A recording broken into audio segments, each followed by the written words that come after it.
Hello दोस्तों, आप सभी का स्वागत है आपका अपने चैनल मैथ मफ्ती ग्रुप में।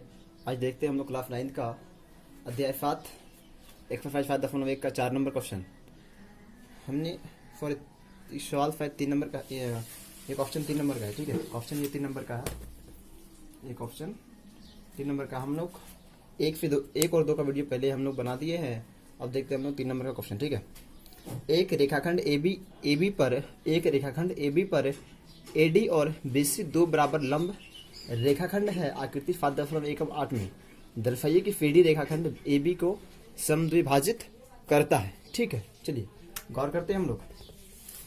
सवाल दिया गया है, एक रेखाखंड ए बी पर एडी और बीसी दो बराबर लंब रेखाखंड है। ठीक है ना, देखिए किताब में देखिएगा यहाँ यानी कि कौन बी और कौन ए जो है, कौन बी और कौन ए क्या है, लंब है, यानी कि 90 डिग्री का है। ठीक है ना, ठीक, हमको दर्शाना क्या है, चलिए हमको दर्शाना क्या है, हम लोग वो लिख देते हैं। एक रेखाखंड ए बी और एडी, एक रेखाखंड ए बी पर एडी और बीसी दो बराबर लंब रेखाखंड है, यानी कि हाँ, तो एक चीज हमको ये यहाँ पे मिल रहा है कि अगर इसका एओ और क्या ओ बी बराबर है, क्यों, क्योंकि दिया गया है। ठीक है ना, एओ और यहाँ बीओ लिखते हैं, बीओ बराबर है, क्यों, दिया गया है। क्वेश्चन पढ़िएगा समझ में चला आएगा। जो यहाँ पे है, एक रेखाखंड ए बी और एडी और बीसी दो बराबर लंब रेखाखंड है, तो माने कि लंब है क्या है, बराबर में है, यानी कि एओ तो बराबर होगा बीओ का। ठीक है, और एक चीज देखिए, हमको एक चीज और एक दिया हुआ है, बीसी बराबर एडी, ये भी क्या हमको दिया है, ये भी हमको दिया है। ठीक है, हमको दर्शाना क्या है, दर्शाना फीडी रेखाखंड ए बी को समद्विभाजित करता है। ठीक है, दर्शाना है जो फीडी रेखाखंड फीडी यानी कि सीडी जो रेखाखंड है, ठीक है, जो फीडी जो रेखाखंड है वो ए बी को समद्विभाजित करता है। ठीक है, ये हमको दिखाना था। एडी सीडी रेखाखंड यानी कि सीडी रेखाखंड ए बी को, अच्छा ये हमको दिया नहीं है। ठीक है, यही हमको तो दिखाना था, हमको दिखाना है ए बी एओ बराबर क्या बीओ। ठीक है, हमको यही दिखाना है। चलिए हमको ये दिखाना था, चलिए हल में। ठीक है, हल में आते हैं हम लोग। हल में हम लोग आते हैं, त्रिभुज एओडी तथा त्रिभुज बीओसी में गौर कीजिएगा।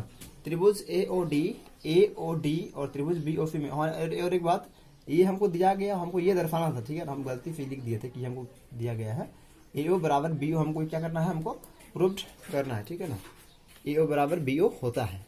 चलिए त्रिभुज हम लोग त्रिभुज एओडी तथा त्रिभुज बीओसी में ये वाले और ये वाले में। ठीक है, देखिए क्या क्या बराबर दिया गया है, पहले हम लोग लिखते हैं।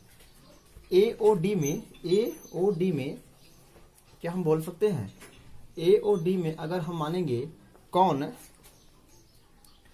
ए, अगर हम कौन इसका ए लेंगे तो इसका कौन क्या हो जाएगा, बी बराबर होगा, क्यों, क्योंकि ये क्या है 90 डिग्री। ठीक है, क्यों होगा, क्योंकि ये दिया गया हमको 90 डिग्री। अब गौर कीजिए, अगर हम इसका कौन, अगर कौन एओडी बराबर होगा तो कौन बीओसी, क्यों, क्योंकि क्या है सम्मुख कौन, ये क्या है हमारा सम्मुख कौन, क्योंकि ये कौन एओ और ये कौन एओ दोनों तो बराबर ही होगा, क्यों, क्योंकि दोनों क्या है सम्मुख कौन। ठीक है, चलिए और एक रेखा जो है हमारे इसमें एडी रेखा, इसका एडी रेखा तो इसका क्या हो जाएगा बीसी रेखा, वो क्या है बराबर, और कहाँ पे है, ये हमको क्वेश्चन में दिया है। ठीक है ना, तो हम बोल सकते हैं कि ये हो गया हमारे एंगल, ये कौन तो एंगल, ये भी कौन है तो एंगल, और ये भुजा है तो हमारा साइड, माने एंगल साइड। ठीक है, तो इसको हम लोग बोल सकते हैं ए एस सर्वागसमता से S A sorry A S सर्वागसमता से। ठीक है, हमारा जो है त्रिभुज एओडी सर्वागसम होगा त्रिभुज बीओसी का। ठीक है, बीओसी का, तो हम कह सकते हैं कि इसका जो एओ है बराबर क्या होगा इसका बीओ का। ठीक है, तो वही सवाल था हमारा कि दर्शाइए कि सीडी रेखा जो है ए बी को समद्विभाजित करता है, यानी कि हमको ये प्रूव करने के लिए बोला था, तो मैंने बराबर हो गया, और ये यहाँ हो गया हमारा प्रूव्ड। ठीक है, चलिए देखते हैं हम लोग क्वेश्चन नंबर 2। अब एल और एम दो समांतर रेखाएं हैं, हाँ बोल दिया गया है एल और एम क्या है, दो समांतर रेखा है। देखिए ये एल और ये एम है, दो समांतर रेखा है, ठीक है, जिन्हें समांतर रेखाओं पी और क्यू का एक अन्य युग्म प्रतिच्छेदित करता है। आकृति 5.1 में दिया गया। हमको दर्शाना क्या है कि त्रिभुज ए बी सी सर्वांगासन त्रिभुज C D A.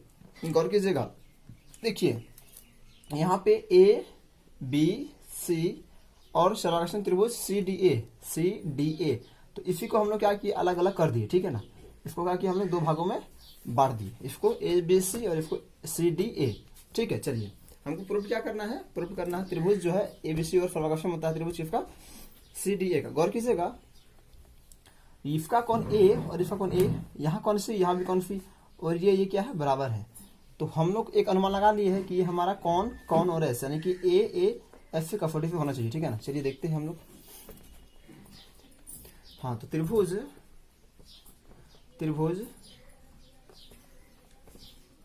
A B C तथा त्रिभुज सी डी ए में, ठीक है, त्रिभुज ए बी सी तथा त्रिभुज सी डी ए में। चलिए देखते हैं, अगर इसका हम लोग कौन सी ए बी सी, अगर ये कौन लेंगे तो बराबर होगा उसका भी कौन सा कौन, उसका हमारा हो जाएगा, अगर इसका सी ए बी सी ए, ये इसका ये कौन, ठीक है, इसका ये कौन तो बराबर, देखिए ये हमारा एक रेखा है कि नहीं है, रेखा है, ऐसी रेखा है, और यहाँ अगर ये कौन बनेगा तो यहाँ भी ये कौन बनेगा, और ये दोनों का नाम क्या होगा, एकांतर कोण, ठीक है। यानी कि अगर इसका इस त्रिभुज का ये कौन तो इस त्रिभुज का कौन सी, तो इसको हम लोग लिख सकते हैं कौन ए सी डी लिख सकते हैं, बराबर होगा, क्यों, क्योंकि ये हमारा क्या हो जाएगा, एकांतर कोण, ठीक है, एक हमारा हो गया। अब अगला त्रिभुज है, अगला कौन बनेगा हमारा, अब अगर हम लोग कौन, अगर इसका सी लेते हैं, देखिए कौन ए सी बी, तो इसका क्या लेंगे, अगर हम इसका ये लेंगे, ठीक है, अगर इसका ये लेते हैं अर्थात इस त्रिभुज हम लोग ये लेंगे तो इसका क्या लेंगे हम लोग, ये, तो क्या लेंगे हम लोग इसका डी ए सी, कौन डी ए सी बराबर होगा, क्यों, क्योंकि ये भी क्या होगा हमारा एकांतर कोण। और अब देखिए दोनों त्रिभुज में जो ये भुजा मेरा क्या है, कॉमन आ रहा है, माने कि ए सी इधर का भी ए सी, क्यों, क्योंकि दोनों में क्या है, ओवेनिस्ट, ठीक है। तो ये कौन और ये भुजा, ठीक है, ये कौन कहाँ पर आ रहा है, एकांतर कोण, ठीक है ना। ये भी इसका ये तो इसका ये, और इसका ये तो इसका ये, और ये दोनों में कॉमन आ रहा है, तो हम लोग बोल सकते हैं ए एस ए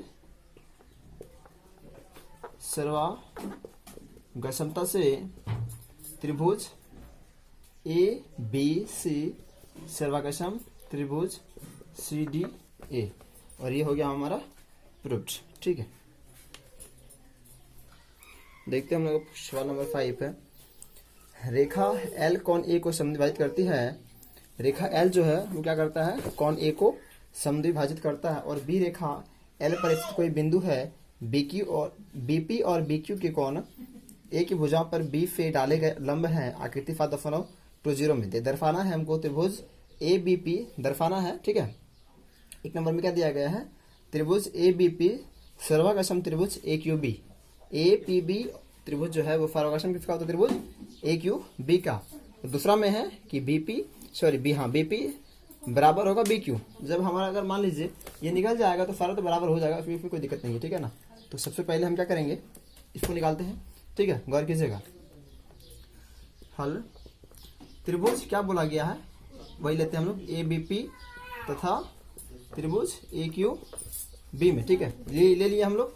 अब जरा सा गौर कीजिए, ठीक है, देखिए ए बी पी इस त्रिभुज में कौन ए, और इस त्रिभुज में ए क्यू बी, ठीक है, ए क्यू बी में कौन ए और इसमें भी कौन ए बराबर होगा, क्यों, क्योंकि हमको दिया गया है कि कौन जो एल है वो क्या कर रहा है, ए को समद्विभाजित कर रहा है। तो हम लोग बोल सकते हैं इस त्रिभुज में कौन पी ए बी तो बराबर होगा इस त्रिभुज में कौन क्यू ए बी, क्यों बराबर होगा, क्योंकि रेखा एल जो है कौन ए को समद्विभाजित करता है, ठीक है ना। ठीक है, क्योंकि ये जो रेखा था हमारा कौन रेखा एल था, ये कौन ए को क्या कर रहा है, समद्विभाजित कर रहा है। ठीक है, अब देखिए इसमें से इस त्रिभुज में, ठीक है ना, नीचे वाले में, इसमें कौन ए पी बी, इसमें अगर पी लेंगे हम लोग तो इसमें कौन क्या हो जाएगा, कौन ए क्यू बी बराबर क्यों होगा, क्योंकि ये दिया हुआ हमारा लंब है, यानी कि 90 डिग्री का है। अब देखिए दोनों में क्या ए बी, इसमें अगर हम लोग ए बी लेंगे तो इसमें भी क्या लेंगे हम लोग, ए बी बराबर होगा, क्यों, क्योंकि ये क्या है हमारा उभयनिष्ठ, और उभयनिष्ठ में जो दोनों मिलता है उसको बोलते हैं हम लोग उभयनिष्ठ। देखिए यहाँ भी एंगल, यहाँ एंगल, यहाँ साइड, तो बोल सकते हैं इसको ए एस एंगल साइड सर्वागक्षमता से, ठीक है, एंगल साइड सर्वागक्षमता से त्रिभुज ए पी बी सर्वागक्षम त्रिभुज ए क्यू बी। ठीक है, ये हमारा 1 नंबर का प्रूफ हो रहा है।